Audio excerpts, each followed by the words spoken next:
त्योहारों के सीजन में गोल्ड खरीदना काफी शुभ माना जाता है। दिवाली धनतेरस पर सोना खरीदना सदियों पुरानी परंपरा है। लेकिन आजकल जिस तरह सोने के दाम आसमान छू रहे हैं, उसे देखते हुए सोना खरीदना और सोने में निवेश करना काफी मुश्किल हो गया है।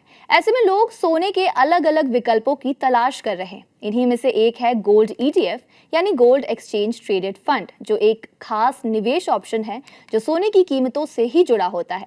ये निवेशकों को फिजिकल सोना खरीदने के बजाय डिजिटल सोने में निवेश करने की सुविधा देता है।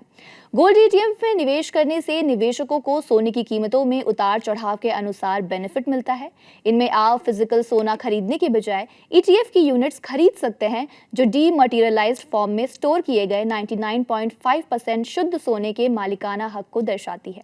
इसी कड़ी में आज जानेंगे क्या है गोल्ड ETF और इनके बड़े बेनिफिट्स। सबसे पहला बेनिफिट जो गोल्ड ETF में मिलता है वो है लिक्विडिटी का। गोल्ड ETF बहुत ज्यादा लिक्विड होते हैं क्योंकि इन्हें स्टॉक एक्सचेंज पर पूरे ट्रेडिंग दिन में खरीदा और तो और बेचा भी जा सकता है, बिल्कुल ठीक वैसे ही जैसे स्टॉक्स में ट्रेडिंग होती है।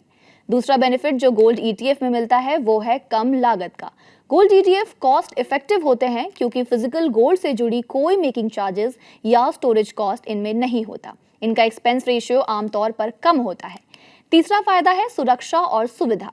गोल्ड ETF में इन्वेस्ट करने से फिजिकल गोल्ड रखने से जुड़ी चोरी और शुद्धता की दिक्कतों का खतरा खत्म हो जाता है। यूनिट्स इलेक्ट्रॉनिक तरीके से डीमैट अकाउंट में रखी जाती है, जिससे उन्हें मैनेज करना और सुरक्षित करना आसान हो जाता है।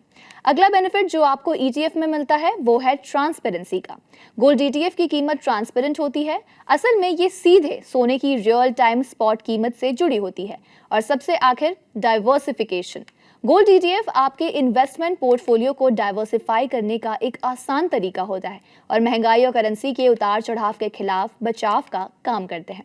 इसके अलावा आपको बता दें, Nippon India ETF gold BEES Bharat का सबसे पुराना गोल्ड ETF है, जिसने साल 2007 से अब तक 950% रिटर्न दिया है। इस निवेश ने 18 साल पहले किए गए 10 लाख रुपए के निवेश को आज 1 करोड़ रुपए से ज्यादा में तब्दील किया है। ये जोरदार ग्रोथ ऐसे समय पर हुई है जब सोना वैश्विक और घरेलू स्तर पर रिकॉर्ड तोड़ रहा है। सोने ने वायदा बाजार में भारत में 1.22 लाख रुपए प्रति 10 ग्राम को पार करते हुए रिकॉर्ड तोड़ दिया है, जबकि चांदी 1.5 लाख रुपए प्रति किलोग्राम से ऊपर उछल गई है। जुलाई 2007 में लॉन्च हुए Nippon India ETF gold BEES में अब निवेशकों का लगभग 24,000 करोड़ रुपए का निवेश है। पिछले एक साल में ही इसमें 56% से ज्यादा की बढ़ोतरी हुई है, लेकिन अपनी शुरुआत के बाद से ये 18 सालों में 13.5% की मजबूत CAGR दर से बढ़कर 950% तक पहुंच गया है। भारत में गोल्ड एक्सचेंज ट्रेडेड फंड्स ने सितंबर में अपना अब तक का सबसे बड़ा मासिक निवेश दर्ज किया, जिससे कुल AUM यानी असेट्स अंडर मैनेजमेंट रिकॉर्ड 10 अरब डॉलर तक पहुंच गई, क्योंकि निवेशकों ने शेयर बाजार के सुस्त रिटर्न के बीच इस कीमती धातुओं का रुख किया है। भारतीय गोल्ड ETF ने इस साल अब तक रिकॉर्ड 2.18 अरब डॉलर का निवेश आकर्षित किया है, जो पिछले सभी एनुअल आंकड़ों को पार कर गया है।